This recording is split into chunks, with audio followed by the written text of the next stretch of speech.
Hello and welcome to the No Huddle Podcast. This is the Week 18 reaction. It's sad to see the regular season wrap up because it really was amazing, but now we're heading into some postseason football, and that's awesome. And before we get started today, I just want to ask if you are listening on YouTube, a like, a subscription would be greatly appreciated. We've seen a ton of growth over the last month. As we're heading into the postseason, I'd love to keep that momentum going. If you're listening on Spotify, a follow would be great also. Only, of course, if you're enjoying the content. And yeah, with that being said, let's dive right in. I'm not going to lie, I thought I had everything ready to lead here with the Ravens and the Steelers game, but then just about an hour ago, we got the news that John Harbaugh was fired by the Baltimore Ravens. If you have been listening to this podcast for the last few weeks, you've known that I've been a very avid John Harbaugh critic. I thought that the time for him to get fired was a couple of years ago, frankly. I did not understand them keeping him around after the letdown they had in 2023. Fourth letdown they had in 2024, and here we are. It took them missing the postseason and going 8-9 for them to finally make a switch up, finally get a change in there. And yeah, I'm going to be honest, even with that being said, this is still incredibly shocking. He's been around for 18 years. He's been the coach for the Ravens for as long as I have been alive, which is absurd to think about. Him and Mike Tomlin have played, I want to say 44 times is what I saw. They have coached against each other in some legendary games. The one that comes to my mind right away is the 2008 AFC Championship game, which Brett Coleman did an amazing video on, going over the film of that game. And that was like, if you're a football nerd like me, oh my God, that's one of my favorite videos I ever watched. Just because you get to watch Ray Lewis, Troy Polamalu, hell, you got rookie Joe Flacco in the mix, prime Big Ben. It's just so much to talk about. I want to say that there was 28 Pro Bowlers who played in that game. Anyways, what I wanted to lead into was, he's a legendary coach. He is, by the way, we already got news from Schefter that 7 teams have contacted him to be, or have started the process into him becoming their head coach. And if you think about it, there are 7 openings right now. The Ravens aren't doubling back and like, we changed their mind. So some team is probably looking to potentially fire their coach just to bring in John Harbaugh. So yeah, candidates like him don't come around very often. So that's going to completely mix up this coaching search. On the Ravens side of it, I'm curious to see where they go from here, because apparently a big discrepancy in the whole Harbaugh Ravens thing, because this is technically mutual or whatever you want to call it. They said that part of the reason why this came up is because they didn't want to entertain, or he didn't want to entertain letting go of Todd Monken, which I find absurd that the Ravens want to let him go. I understand that there are flaws with Todd Monken's offenses. Of course, you think back 2 years ago when Lamar won the MVP and they played Kansas City at home, and they were only able to put up, I want to say 10 points against that Kansas City team. Granted, of course, that was the Zay Flowers fumble at the goal line. But it's crazy to fire Monken, because Lamar Jackson, your franchise cornerstone, has had the 2 best years of his, or has had 2 of the 3 best years of his career with Todd Monken. And in my opinion, one of the single greatest seasons of all time last year, even though he didn't win the MVP.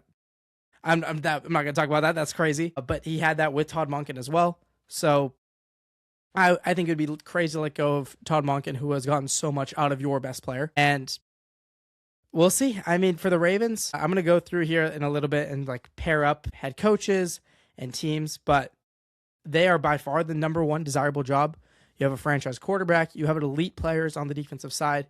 Kyle Hamilton. You still have Justin Madubuike. That is like, it's still kind of baffling to my brain. It's been over an hour.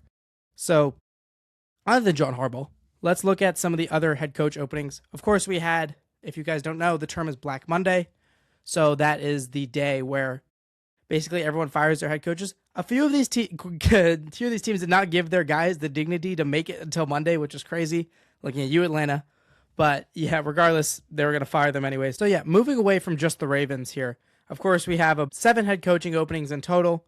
The Tennessee Titans, the New York Giants, Atlanta Falcons, Cleveland Browns, Las Vegas Raiders, and Arizona Cardinals, along with, of course, the Ravens. So, and then we have 2 GM openings as well with the Dolphins and the Falcons. And with all of these guys, there's a bunch of head coaching candidates this year. I think more than like any other year I can remember. There's a lot of like, I don't know, if I were to make like a tier list of the candidates or something dumb like that, there's a lot of guys I would have in like the A and the B tier, which is a lot more than I can remember. But there was no one in like the S tier, I guess, generational candidates. Like, of course, last year we had every team in the league gun for Ben Johnson as their guy who wants to be their head coach. Of course, 60 years ago, we had Kyle Shanahan up, and the Niners just didn't let him leave the building. They threw a giant offer on him, and he immediately signed the contract. So in that respect, there's no like guy who's going to, I don't know, interview for every single one of these teams, with maybe the exception of John Harbaugh now. But in that respect of like, there's no young generational like certain guy as your head coach. So there's just a lot of like what I would call really good candidates. So some names here: Brian Flores, Chris Shula, and Jesse Minter. Brian Flores, the DC for the Vikings. If you have been listening to this podcast for a while, and especially while Minnesota was still very playoff relevant, I should say, I sing the praises of Brian Flores all the time. He is, if a quarterback who is usually very good plays like dog shit in a game, like out of nowhere, it is likely because they played the Minnesota Vikings and they played Brian Flores' unit, because my God, he's just so good. Love me Brian Flores. He's built like just an absurd defense that can, they can blitz from anywhere on the field. I would love to see what he does under his own team. Of course, he was with Miami a few years ago as their head coach, but let's just say a whole bunch of shit went down with that, and I don't think he ever ended up getting a fair shake out of it. Chris Shula as the Rams DC. He is basically along the lines of, if you ever had a cup of coffee with Sean McVay, at some point you will get a head coaching interview, and that's no different here. Shula, also his dad, legendary head coach Don Shula, one of the greatest coaches of all time. So nepotism, always big in the NFL coaching world, and it very much strikes again there. But that's no disrespect to Shula, even though the Rams defense has not been great in the last month. We talked about that on the last week's pod. Chris Shula is still a young, talented guy who is, along with the Rams GM Les Snead, built up a really, really solid defense. And, of course, a defense that can get there with 4. And despite really having consistently some of the worst corners in the NFL, had a very, very good defense. So a lot of credit to Chris Shula there. And Jesse Minter, another guy who we've talked a lot about on this podcast. He has turned this Chargers unit with guys like, Dante Jackson had his career revived here. We'll see. I know he got injured in the Broncos game, meaningless Broncos game. Sucks that he was out there, but at some point you literally can't rest all of your starters. There's not enough guys on the roster to do that. So it's understandable that he was out there, but it sucks that he went down. Not too sure what his injury is. We'll see. We'll see if he ends up playing in the wild card round. Of course, outside of him, like they have the ageless Khalil Mack. Under him, Tuli Tuipulotu has like developed and turned into a superstar edge rusher, which is great. And yeah, that Chargers defensive unit has really kept the Chargers alive and winning games, despite the offense really struggling with the offensive line injuries and some inconsistent play in the run game. So no shocker that he's up here as a top candidate. Another one, the Seahawks OC, Clint Kubiak. He, of course, he came from the Saints 2 years ago. He had like that. I don't know if you remember last year, the Saints started off the year like averaging 40 points per game. Derek Carr, Rashid Shaheed, Clarissa Olave, like everything was flying on all cylinders. And then they suffered like a bunch of just really tragic injuries. And from there, the Saints offense kind of never got off the ground. Gets a fresh start in Seattle as their OC, and he has been awesome. Sam Darnold, despite the turnovers, has had a really, really productive season. Of course, JSN has emerged as one of the best receivers in football. And there was a lot of questions at the time when the Seahawks moved on from Geno to Darnold. And the reason they did it is because they wanted someone who could run Kubiak's system. They wanted a Kubiak guy, someone that, would run really, really well in that scheme. And Sam Darnold has been that. So it's no shocker to see Clint Kubiak here, especially if Seattle's goes on a run and the offense finds a way to make plays. Expect Kubiak's name to get mentioned more and more. I would not be surprised if he goes to any of the teams that are going to likely lean offense. We're going to talk about that in a second as well. Another guy I want to talk about, Jeff Hadley. In the beginning of the year, of course, I was singing his praises a ton as well. Love what he's done as the Packers DC. And even with them not having Micah, they've rebounded really nicely. I remember when Micah got injured, I was like, the Packers defense might be dead because of how well and how much Micah Parsons was doing for that team. And since Micah's gone, the Packers defense is still honestly held up decently well. Rashawn Gary, Lucas Van Ness, those guys have stepped up. And of course, also despite not having the greatest corner room, just like the Rams and Chris Shula, he has still found a way to make it work with those guys. So no shocker to see Hadley up here. Also a younger guy, just like everyone else we mentioned besides Flores. So he is going to be a prime candidate. In my opinion, I think he's a Raven. We'll talk about that more in a second, but we'll see with him. Moving on, there's two other guys I want to talk about here real quick. Robert Saleh, the defensive coordinator for the Niners. His whole thing is he can give you, at the very least, a solid defense with literally anyone on your roster. And the Niners defense in week 18 stepped up honestly really well, even as the offense struggled mightily in that game. We're going to talk about that towards the end of the pod. Yeah, Robert Saleh, if you remember, the thing that got him hired 5 years ago in 2020 was that the Niners had this extremely banged up unit, and it was basically like this year, except they still were able to keep Fred Warner around. And that unit was still one of the top 10 unit in football, or a top 10 defensive unit in football. Beauty of Robert Saleh is he really can make it work with just about anybody, and we're seeing it again this year. And even though the defense 100% is struggling, the fact that they have so many injuries and are still competent at the very least is really impressive. No shocker to see him up here. And last guy who got fired or mutually parted ways or whatever is Cliff Kingsbury, who was the now former Commanders offensive coordinator. I would personally stay away from him. Do not touch him with a 100-foot pole as your head coach, just because of how badly it went with Arizona. But the job that he did in Washington cannot be denied.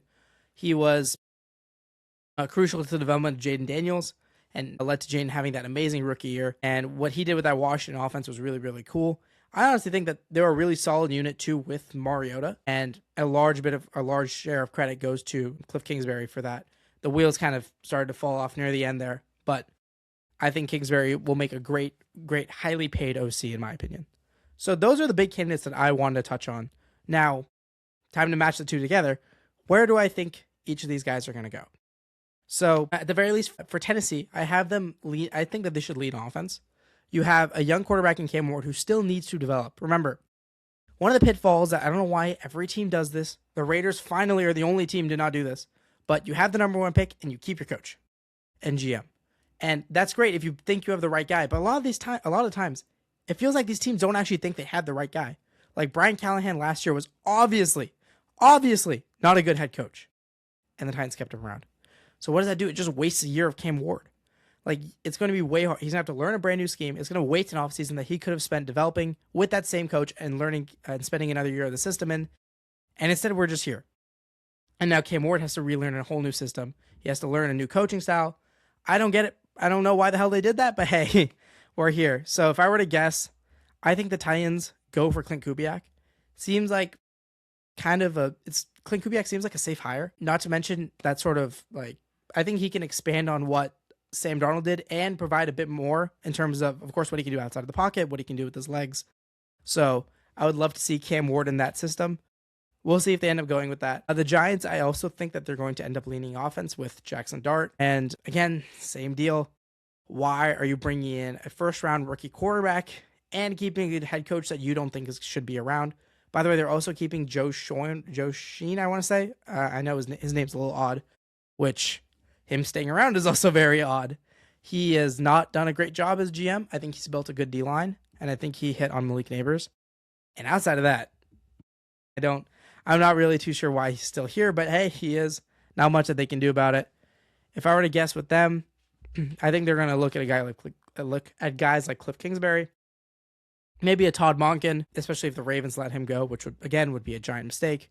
Maybe a Joe Brady, maybe a Mike LaFleur. Tons of options they can go. I think that but at the very least, I think they're going to go towards the offensive side of the ball. And for the Falcons, they've gone from Dan Quinn to Raheem Morris, so that's nearly 15 years of defensive head coaches. Of course, Dan Quinn at the time was hired from Seattle as like the DC of the Legion of Boom. Came to Atlanta, was an overall good coach for them for a long time. Raheem Morris, not so much. It never really worked out with him. And it feels like the best stretch he's had in Atlanta was the last 5 weeks here, which was not enough to save him. Which was not enough to save his job. To much of the dismay of a lot of the Falcons players, Kyle Pitts was very upset by it, and at the very least, the Falcons, he gave like a speech before he left, which is very admirable of him, because he didn't have to do that. So if I were to guess, I think the Falcons lean defense again, and if I were them, with the way they have those insane edge rushers starting to come in, James Pierce Jr., who will likely be the defensive rookie of the year, and Jalen Walker, I think that those types of guys could do a lot of damage with Brian Flores. I think Flores could maybe bring in Van Ginkel as well, and just from free agency and just work magic here. I would love to see that. But if they don't go Flores, then I think they can definitely go Chris Shula if they want to lean younger, and if they want to lean with like the safe Nepo baby after coming from Raheem Morris. I would not be surprised if that. Maybe a Jeff Hadley. For the Browns, I think, in my opinion, I don't think they're going to do this because the Browns aren't a very well-run organization. I think that they should lean towards the offense side of the ball. Remember that they have Jim Schwartz, who is, in my opinion, a top 5 defensive coordinator in football. He runs it's called the White Nine. He runs that scheme better than anybody else. He has been at it for like 20 years. He's a legend. They should not let him leave the building, and I think they should just let him stay at the defensive spot. So trust Jim Schwartz with that defense. He will more than figure it out, as we saw this year with the Browns defense being amazing again. So in my opinion, they should lean towards the offensive side of the ball, and which sucks for them because this really is a year that is dominated by defensive coaching candidates. So for them, maybe Todd Monken, like I mentioned before, maybe Mike McCarthy. That would be kind of crazy. I wouldn't like it, but again, the Browns don't make really great decisions. Maybe Davis Webb from Denver, who is the quarterback's coach right now, especially if they want to go with a younger guy and kind of just let him learn with whatever quarterback he drafts. I wouldn't hate that at all. Maybe the Jags OC as well. Again, his name's a little hard to pronounce, but Grant Udinsky, who along with Liam Cohen has really shifted the whole Jaguars trajectory. They went from a team that felt like they were stuck in mediocrity, felt like they were stuck in the middle, to being this really, really good team who is potentially going to beat Buffalo in the wild card. We'll talk about that more in a few days. But yeah, that's insane. For the Raiders, I just wrote anyone that'll take the job. I don't think the Raiders are allowed to be very picky here, if I were to guess, because we already know, like, Robert Saleh turned down the job last year, even though they were literally offering him the inside track to work with Pete Carroll for 3 years and then take the job. He just flat out said no to that, even though that's like an amazing proposition. So I think top tier guys like Brian Flores, Chris Shula, Minter, people are going to get a lot of interviews. I don't think that they're going to take the Raiders job. I think this seems like a spot for Mike McCarthy, someone who's coming off his couch, kind of has nothing better to do. Maybe Cliff Kingsbury, who just got fired from the Commanders. Maybe if you can get one of the younger guys, like the Texans DC and Matt Burke, or the Bears OC and Declan Doyle.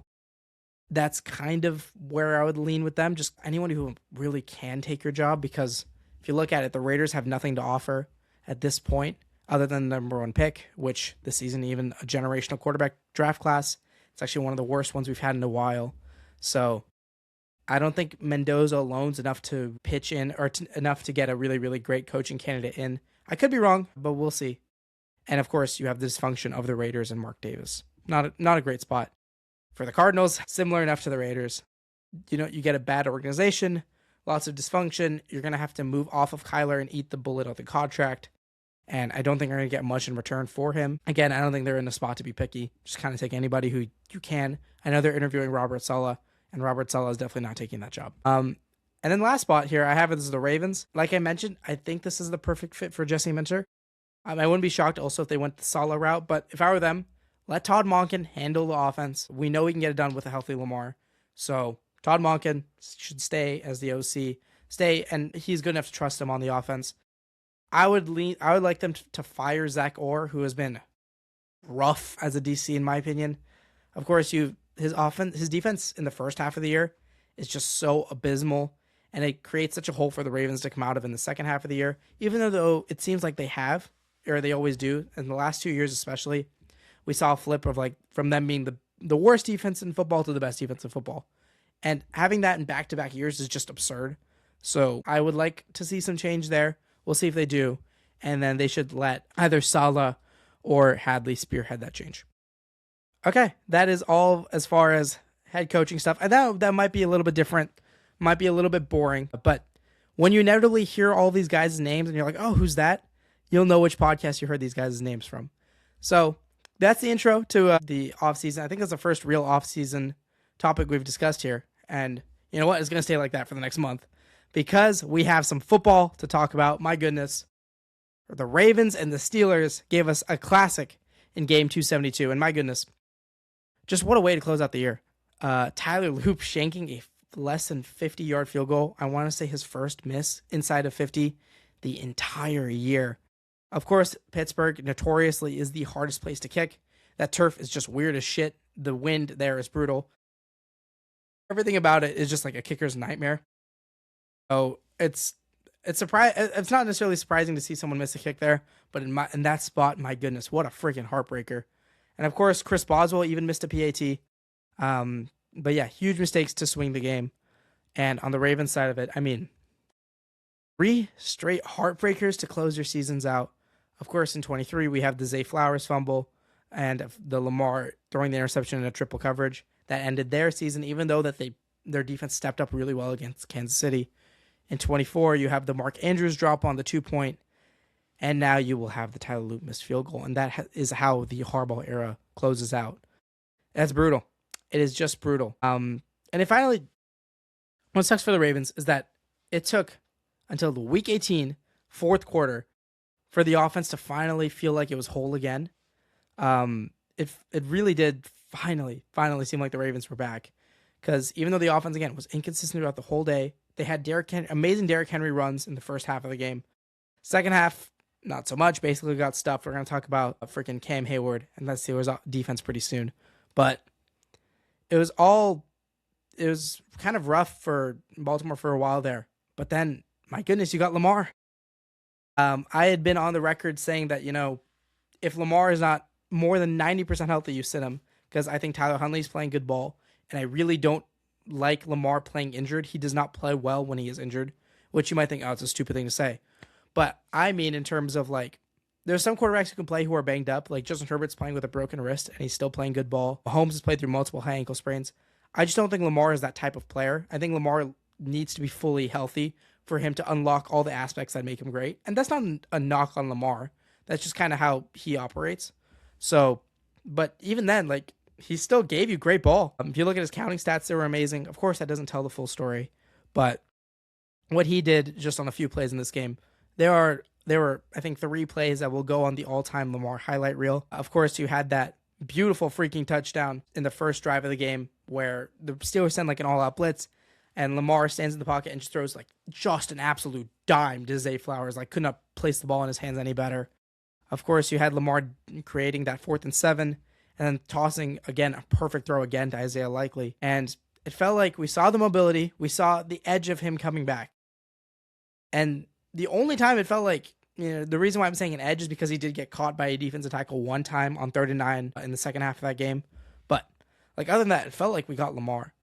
So, it felt like we were, I don't know why I keep saying felt like, sorry. But, at the very least, we were maybe a week or 2 away from prime healthy Lamar in the playoffs, which would have been a terrifying prospect for every team in the league. And instead, their season's over.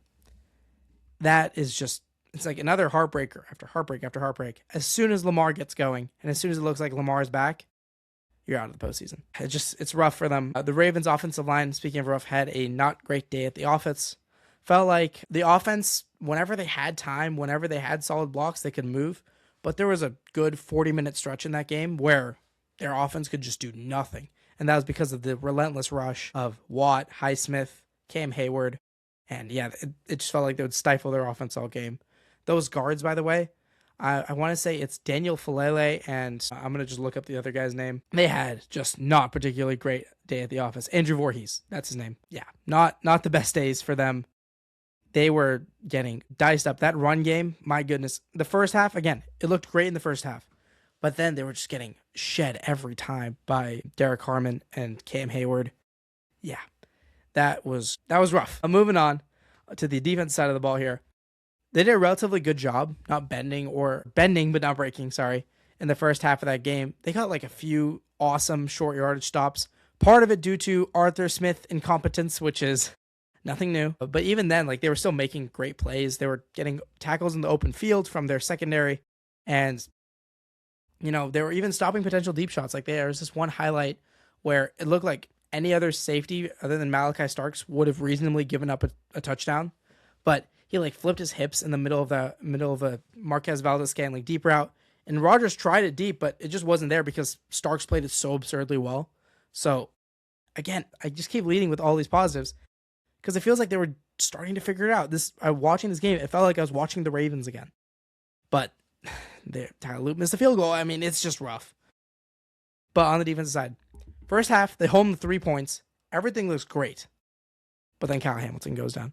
And let me tell you, when guys like Kyle Hamilton go down, you finally just you figure out all that they're covering up for. And you don't realize it when you're watching them with them in that spot. But you realize how valuable they are when they're out of that spot. Because it was rough when Kyle Hamilton came out. It was so bad. In my opinion, the Ravens easily win this game if Hamilton's healthy. Like, he was covering up and he was doing that much for that defense. And yeah, he would. It's just the reason why I like just keep like having these exasperated sighs and frustrations is just because this Ravens team is freaking frustration. The perfect way to describe the Ravens for the last 3 years is just it's kind of just being mad, being a little frustrated. And I can imagine Ravens fans just being so frustrated right now. It's part of the reason why I think they just need to let go of John Harbaugh, just because they need some form of change. They couldn't stop Warren or Gainwell at all in this one, really. That Steelers run game was kind of cooking them, and a lot of those little Rodgers dump-offs were working way too well. I really don't think Zach Orr should survive this season. We'll see if he does. Now that John Harbaugh is gone, I imagine he doesn't, and whoever they bring in will replace Zach Orr. So hopefully for Ravens fans' sake, this is his last year with the Ravens. Also, side point, whenever Hamilton did come out of the game, felt like they kind of, like all the stuff that the other parts of the defense were supposed to guard kind of let up. Like in breakers where maybe they were just used to having Hamilton drift down and help, or like seam routes where linebackers are just used to having this Hamilton ready to carry them, were just like seemingly wide open. I want to say that they threw like 3 or 4 vertical plays to Pat Freiermuth or Adam Thielen, either from the tight end spot or the slot, and it just seemed like they were always open. Again, maybe that's a facet of them not having Kyle Hamilton in and having to communicate with a different safety, or Kyle Hamilton was just guarding those and we never noticed them. But yeah, Hamilton going out, absolutely brutal for that Ravens team. So as we look towards the offseason, I had a prediction in here that Harbaugh stayed and Orr got fired. That ended up being wrong. Likely, I think Orr will get fired. And again, speaking of likely, now with Mark Andrews being extended, Isaiah Likely, who had that amazing catch that should have saved the Ravens season, he's probably gone because they extended Mark Andrews, and I don't imagine them paying 2 tight ends over $10 million. And Isaiah likely will get right around the 10 to 12 million mark. So he's probably gone. And hopefully for the Ravens' sake, I'm not a big Zay Flowers guy. I get that he can make huge splash plays. When it comes time to pay him, I'm curious to see what they do. I think they'll go receiver in this one because they really do need a receiver out of the draft. Moving on to the other side of the ball, we have the Steelers and Aaron Rodgers giving a vintage performance. This could have been his final game. A lot of the broadcast pregame was talking about how this could be it. Of course, we saw him at the beginning of the season say that this is going to be his last dance. Safe to say, I don't know if that's going to be the case now, because it feels like he definitely has one more year in him. Because this month, or for the last month, he's just been playing really, really good football. And this Ravens game was absolutely no different. He just had a few like vintage Rodgers throws where I had no idea he could still do that. That throw to Adam Thielen out of the slot was like just pitch perfect. Like, you couldn't have placed it any better at his hands. The defender was draped all over him. But my God, vintage Rodgers, that is the only quarterback in maybe the last 20 to 30 years. I'm not going to say of all time just because, I haven't watched Dan Marino tape, but maybe some old head could put that ball in there. But my God, there's no one who really throws the ball like Aaron Rodgers, because that was just such a dime. It was beautiful to see. He had a few other awesome plays too, but I'm not going to bore you all with that. Just me being wowed at Rodgers' plays. So once the offense, of course, or once Hamilton came out for the Ravens defense, that's when we saw the Steelers offense really start to click, because they could move the ball in the first half, but again, their own incompetency would often get in the way, like dumb penalties that would drive them back, or of course, running a pitch play to your weak side. Okay, we are going to talk about that. The Steelers, had they lost this game, it wouldn't have been because Chris Boswell missed the PAT. It would have been because of whatever the hell they were doing at the end of the half. So they get a PI call, and they have the ball at the 1 yard line with 2 seconds left. So you have one play. Essentially, you can either take your 3, which in my opinion is usually the Steeler thing to do. Like, I'm kind of surprised that they ended up going for it with usually the way the Steelers play. But anyways, they go for it, and they have multiple guys lined up to the right, and they only have like really 2 extra blockers on the left side. The Ravens have more guys there than the Steelers have to block them. So no way around it. They're not ready at all to run on the left side. And what do? They pitch it to the left side. So not only that, Kenneth Gainwell now has to run 10 yards against an extra defenders on that side, somehow make one or maybe more guys miss, and then run 10 yards again in the end zone. It was never going to work. If they had ran that on first and goal with time, I would have called it a stupid play. Calling that with your season on the line, calling that at the end of the half when you know you have one play is the stupidest thing I have seen. Potentially, like, I don't know about top 5 stupidest moments of the year, but it would have been up there, especially had they lost this game. Oh my goodness. The deserved flaming of Arthur Smith would have 100% happened. That was like a fireable offense. I don't know what the hell they were calling up there. Oh my goodness. That was ew. That was disgusting. And not in the good way. I usually use disgusting in the good way on this podcast. Not this time. That was rough. In the absence of DK and Darnell Washington, who I feel like for a guy who did not play in the game, DK Metcalf's name was mentioned 9,000 times on the broadcast. Like, I get it. He's not playing. I know. I can see with my own eyes that the 6'4", 250-pound guy is not in the game. Shocker. But instead, every time, it feels like the broadcast was ranting on and on and on about him. But he was out, of course, with suspension. And Darnell Washington, who was one of my favorite players in the league, broke his forearm, which sucks. I'm excited to see him back next year because that Steelers offense does not hit the same without Darnell Washington. But they, in their stead, credit to him, a committee of guys really did step up for him. Calvin Austin had a great final drive. I think he ended up with like 2 catches or 40 yards. Of course, had the game-winning touchdown, which was great. Pat Freiermuth, it felt like the whole game, I was just like, get the ball to Pat Freiermuth, get the ball to him. Because he was dominant at times in this one. He was so good. You feel like he should have gotten every target, like especially with how beaten up that Steelers receiving core was. Yeah, he was a breath of fresh air for them. And Adam Thielen was even getting in on the action too. He had a couple catches in this one. And the run game for Pittsburgh, again, if you're out your best receiver, if you're out, in my opinion, one of your best weapons in Darnell Washington, just because of what he does in the run and the pass game, you're going to need other guys to step up, and you're going to need your run game to step up. My goodness, it did. Jalen Warren looked really, really good in this one. He was super explosive. It felt like every touch he had, he was breaking at least multiple tackles. They could not get him in the ground at all. He is just such a nightmare for defenses to deal with. I feel like no one has there's not many guys in the league who has the burst of a Jalen Warren. Even though he's maybe not the fastest guy in the league, he really gets up to his top speed so fast, and he runs like a pinball. Like, he just bounces guys off of him left and right.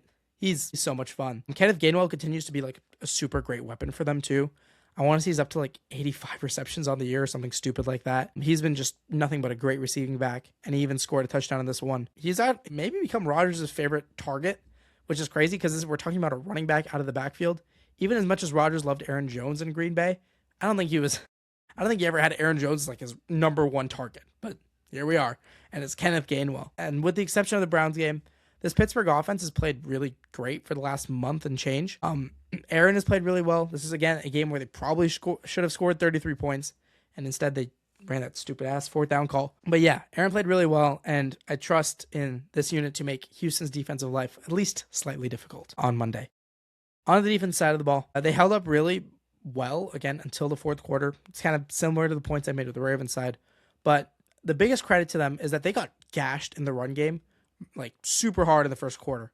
And it looked like the Ravens were going to run away with this one for a bit due to one 36-year-old Cam Hayward. My goodness. Cam Hayward signed, there was like drama of whether he was going to come back this season. The Steelers weren't 100% sure if they wanted to pay him. They had to restructure this contract. So they gave him this like 1 year, $25 million deal. Not too sure what the exact number is, but oh my goodness, he is so good.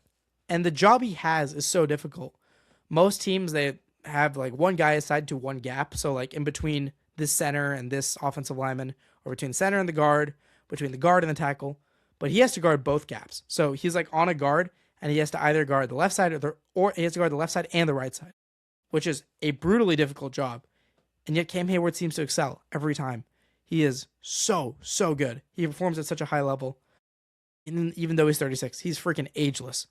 He won't retire because his play drops down. He will retire at some point just because he's an old man and he just doesn't want to do this anymore. Kind of the same way like Jason Kelce did. Yeah, he's so good. TJ Watt in this one, he cannot have an impact all game sometimes. I feel like TJ Watt can disappear, but then right as you forget, it's like, oh yeah, what the hell is TJ Watt doing? He makes a play. And what do you know? TJ Watt has a knack for being there at the right place and at the right time. And tip ball randomly just comes his way, and he grabs that, and he gets a huge turnover for Pittsburgh that led to 3 points for them as well. And that was at a time when their offense was really, really struggling. So, TJ Watt, man, Every time. Right place, right time. Yeah, I have Watt and Highsmith against Daniil Hunter and Will Anderson next on Monday. Oh, my. Oh, my. That's going to be such great football.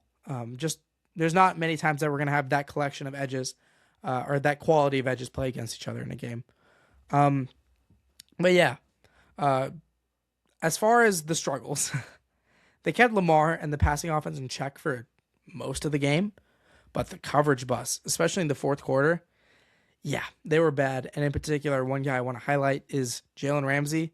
Did not have his greatest day on the football field. Let's just say that. On the first touchdown of the game, he thought that the blitz was going to get home way sooner than it did, so he crashed a short route.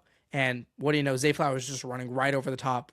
Or not Zay Flowers, sorry. Something Walker. And Walker's running right over the top. And yeah, it's just an easy touchdown. Foley got burned by 20 yards, which is not great. I understand where he was coming from and that he just assumed that the pass was going to come out right away. But a veteran like him, I would expect him to at least be ready for something to come over the top of him. And he was not. He also had a really, really brutal play on that 4th and 7 where he was 100% in a position to go get the ball or at the very least swat it. But he just brutally mistimed his jump, and that could have ended the Ravens' season.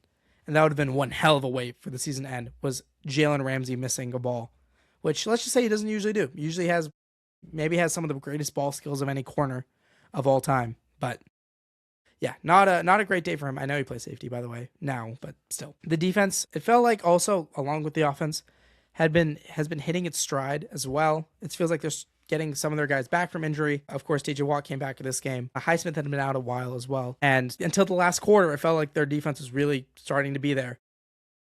Lamar happened in the 4th. The good news for them is that Houston does not have Lamar Jackson. There is only one Lamar Jackson in the league. Only problem is that he is in your division.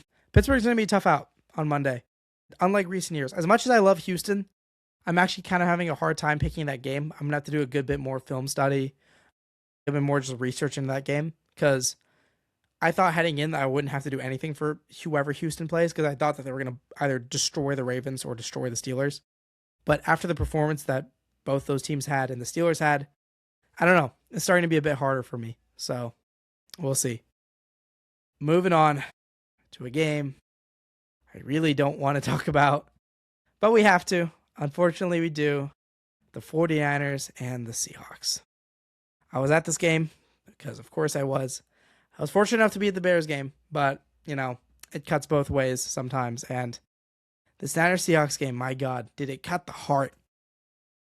I want to say the most brutal regular season loss for the Niners outside of the games where guys have gotten injured. Like, yes, the Tampa game was probably more brutal because Fred Warner went down. Or, hell, if you want to go back to 2020 in week 2 where you lost Nick Bosa and Jimmy G in the same game and Mostert. That one also sucked pretty hard. In terms of just crushed expectations, this one was bad. That was a rough, brutal game that, frankly, 13-3 does not justify in the slightest. That was 100% a domination, a blowout. And I know from the Chargers, from the segment I posted from the Chargers video, people don't like when I use the word blowout in technically close games. But sometimes, if you just watched the game, yeah, that felt like a blowout. That was domination on every front. On the offense side, frankly, the game, I was very confident heading in. But then we got the news 90 minutes before kickoff that neither Trent Williams nor Ricky Pearsall were going to play in this one. And the Trent one I knew, but the Ricky one came out of just nowhere. And let me tell you, who the Niners brutally needed out there? Ricky freaking Pearsall. Not one of these receivers could make any space. There was no speed coming from Kendrick Bourne, Jawan Jennings. Those are guys who are receiver 3s and receiver 4s, really, at best. And they're having to play way up in their role. If Jawan's your receiver 1, it's just going to be a brutal day at the office. Especially when you're playing the freaking Seahawks. Rough. Not particularly great. And that extends to Philly as well. If Trent, I think really either Trent or Ricky are out against Philadelphia, that's probably going to spell the end of the Niners season, which is crazy to say when a week ago I really did feel like they were the best team in football. Those injuries just took the soul out of the Niners. Really, really killed them. And the Niners offensive line as well. So Seattle the whole game ran nickel coverage, or ran out of nickel, which means they have an extra DB in there instead of a linebacker. So they only have 2 linebackers in, and they have 5 DBs. So 2 safeties, 3 corners. Usually, that's usually what that means. And it's usually the drawback with nickel is that you can run on a nickel defense because, of course, you don't have an extra linebacker in there. And not only that, the Seahawks were also playing too high, meaning that they had 2 linebackers in the box and they had a slot corner, which usually means that you can run on that really well. What do you know? The Niners could not run the ball. CMC had 23 rushing yards in this game. Even against the lightest box you can imagine, against 2 high safeties and against nickel, they still couldn't do anything in the run game. And that pretty much is a killer in itself, because when you let a team as good as Seattle play in such a pass strength defense and you can't run the ball, yeah, it's going to fuck up your passing game. And that is exactly what it did that's what it did. Absolutely just brutal on that front. Niners offensive line, by the way, in pass pro, not good at all. DeMarcus Lawrence blew up what would have been a touchdown on the left side to Sky Moore. If you look at it, like it's a perfect play call on 4th and 2, I want to say. Granted, I don't love running a play action deep shot on 4th and 2 against this team where Brock has to turn his back. I would love a rollout. I would love a quick pass, anything. Play action deep shot is not where I would go, but hey, they called it. And in credit to them, it worked. The safety crashes in on Kittle on like a 20-yard in breaker. But the problem, not in breaker, sorry, 20-yard route over the middle. And it leaves Sky Moore just wide open on the left side. But the problem is that DeMarcus Lawrence gets right through Colton McKivitz and McCaffrey and just dominates the play.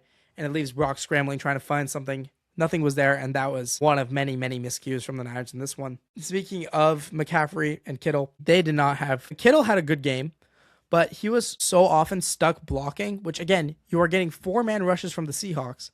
And the fact that you have to keep in Kittle to block is just... It's so frustrating because the offensive line was playing that poorly. And even often, CMC was having to come out of the backfield late because they would have to chip. And what that would cause is that these receivers who are already not getting any separation are now having to deal with extra defenders on them, because so often linebackers would have to key in on CMC, safeties would have to key in on CMC, and those guys were able to still play back and just cover. So Brock just had nowhere to go with the ball. This passing game was just dead as soon as McCaffrey couldn't get going in the run game. Yeah, it's still frustrating. It's so frustrating for me to talk about. I hate talking about this game in particular, just because there were so many. The Seahawks gave them paths to win the game. They scored 13 points when they should have had 30. They were dominating all game, and yet the door was still wide open in the 4th quarter. And the Niners in this case, slammed the door shut on themselves for just no reason. Moving on from the offense side of the ball, the defense, who, again, credit to them, they held up. I'm about to give a lot of shit to the defense, so they gave up 13 points. That is, considering how poorly they played in some aspects, that is really impressive. So I'll give them that. It should have been 19 with those 2 field goals, but randomly the Seahawks kicker of all people struggled. But on the defense side of the ball, that run defense was also bad. They gave up like 200 yards on the ground. Charbonnet had a day. Kenneth Walker had a day. Their linebacker play in this one was so bad. Tatum Bethune, who is actually out for the year with a groin injury, and I had never seen a PFF grade this freaking low on the Niners, but he had a PFF grade of 25. That's because he had 5 missed tackles, and he gave up 100 yards passing. He was just awful. He was so bad, which is weird because this feels like a long time ago for me, but I did a podcast after week 7 when Tatum Bethune first filled in for Fred Warner, and I sung the praises of him because he attacked the run lane so well. He was so consistent. He felt like he made every tackle on the field. But after suffering a high ankle sprain, he has just not been good at all, and now he's actually out for the year. I think that's going to lead to, honestly, them making additions by subtractions. They signed Eric Kendricks off from the couch a few weeks ago. I think he will be significantly better in that mic role. And hell, D. Winters got injured in this game, and D. Winters has been also not great. I know he's like a fan favorite, but his feet this is like some weirdly specific stuff, but he's like so flat-footed. It feels like he over-pursues plays at times as well. He just doesn't do the simple shit at all. He feels like he's late to the flats every time. He has coverage busts. And if you've wondered why the Niners defense has gone worked in the last few weeks, you can point to those two, and you can point to someone else. Number 27, safety Jair Brown. I have a short on him on my podcast because he played an amazing game against the Panthers. And I thought that was a turning point. I thought that we were going to get great football from here on out. I was wrong. Point to me. Just absolutely wrong. I said that Jair Brown was the biggest X factor on this team's defense because when Jair Brown plays good and you get good safety play, it feels like the defense can do anything. That's when you start to get like we saw against the Panthers. Well, that's when you hold a good offense to 9 points. That's when you hold teams to less than 10 instead of getting dominated. But yeah, Jair, just brutal. I guess that's my fault for putting faith into a young Niners safety, which has not worked since Talanoa Hufanga. Or other than Hufanga, I should say. He's brutal. I know he has some other injury and he's questionable. If I am the Niners, tell him to rest up, tell him to heal up and go get Justin Simmons. Please. I don't care that he has not played in 18 weeks. Literally anybody, I don't care. Anybody off a practice squad. They're going to be better than Jair Brown. He misses on run fits. If you look at the only touchdown in the game, that is because of Jair Brown not staying in his gap and leaving the edge. It's frustrating. I'm just not even ranting. These are all points. I just can't believe I have to make this many critiques about the Niners because they played that poorly in this game. And not mention, it wasn't just Jair Brown in these run fits. Oh my God. The linebackers in the run game too were just so bad. The defensive line who had been playing great against the run the last few weeks ended up just getting washed out of a few plays. Keon White and Bryce Huff in particular were getting blown up on the outside zones, and it was just leading to free yards over and over and over again. And the last guy I'm going to touch on here, in a negative way, Yetur Gross-Matos has the game-changing turnover in his hands, and it hits his face. Sam Darnold, it fumbles the ball, puts the ball on the ground. Yetur jumps on it, it hits his face, bounces right to his Seahawks. Can't do that shit. Can't do that shit if you're going to try to be a serious team. If you're trying to be the number one seed in the NFL, you just can't do it. Can't do it. The one positive I'll give of this defense, again, outside of just holding up in general, and holding the Seahawks to 13 points, the corners played a lot better than I expected them to. Diamador Lenore, whenever JSN was on him, because that guy kept running to the left to avoid the Lenore matchup, which is smart. I understand doing that. But Lenore played really well in this game. I know he had a few mess-ups in the run game, but coverage-wise, he was playing well. Upton Stout, the rookie for the Niners, third-round pick, he had the best game on defense out of anybody by far. He was awesome, and often JSN was like, whenever he ran to the slot, Upton Stout was on him, and he played great. So the Niners smash hit on that pick. Yeah, that's all I'm going to say on my Niners. If you're wondering why I didn't talk about Brock Purdy when it comes to the offense, I just didn't think Brock had anywhere to go with the ball. I feel like it's kind of hard for me to even comment on Brock just because it felt like so much of the game, he couldn't do what he loves to do. I think the only critique I'd give is it felt like he didn't really escape and he wasn't as mobile as he's shown in some of these other games. I feel like that Seahawks defensive line was just a tick faster sometimes than he thought they were, and they would catch him from behind. Brock, for a guy who is like all about anticipation, rhythm, and timing, there's just nowhere to go with the ball. There's no open space. So what the hell is he supposed to do? At least it's my opinion. This game did not really change how I see Brock. I just think it sucks that the whole offense had that much of a down game. Of course, heading to the other side, the Seattle Seahawks, I mean, so much credit. All of the credit in the world goes to them. I was dead wrong. I thought that the Seahawks were going to lose this game. I was wrong because of Mike McDonald, man. When you look at holistically over the course of the year, in my opinion, he should be the coach of the year. But when you look at the whole year, right, what he has done with this defense is just unbelievable. In 2 years, this was a unit at the end of 2023, that wasn't all that particularly good. But then they bring in Byron Murphy. They bring in Dexter Lawrence. They trade for, I think they already had Leonard Williams there at the time. But they start to build that team last year. And then heading into this year, they've had even more pieces. They double down. They build the interior offensive line. The Seahawks went after and built their team around two spots that I think every team in the NFL neglects. They built around an interior defensive line. And what do most teams in the NFL not have enough of is quality offensive linemen, especially interior guys.